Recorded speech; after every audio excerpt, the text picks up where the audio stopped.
Vladimir Poutine aura donc tranché, épargnant à Paris de prendre position sur sa venue. Il faut dire que la semaine dernière, la France s'est érigée en pourfendeuse de la politique russe en Syrie. Déterminé à mettre fin à la tragédie d'Alep, le chef de la diplomatie française, Jean-Marc Ayrault, a graduellement durci le ton contre Moscou. Même s'il dit considérer la Russie comme un pays partenaire, non comme un adversaire, il n'a cessé d'exercer une forte pression diplomatique. D'abord à Moscou jeudi dernier, puis à Washington le lendemain, aux côtés de John Kerry, il insistait. Demain, nous aurons un moment de vérité.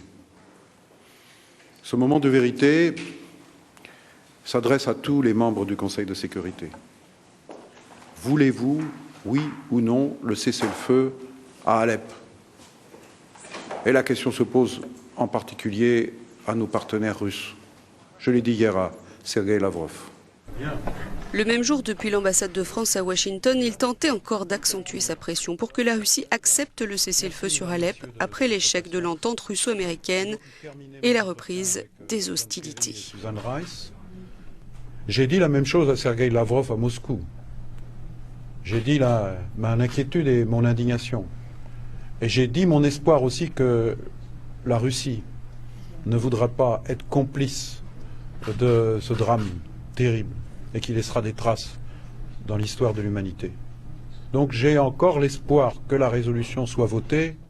Mais ces efforts ont été vains. La Russie a bien mis son veto au projet de résolution franco-espagnole qui exigeait l'arrêt des raids et l'instauration d'une zone d'exclusion aérienne à Alep.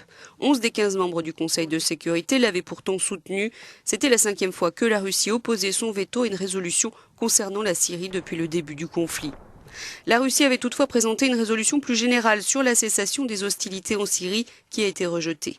En attendant que la communauté internationale se mette d'accord, les quartiers rebelles de l'est d'Alep subissent un déluge de feu de la part du régime de Damas et de leurs alliés russes. Lundi, Jean-Marc Ayrault ne cachait pas sa frustration, mais se montrait tout autant déterminé.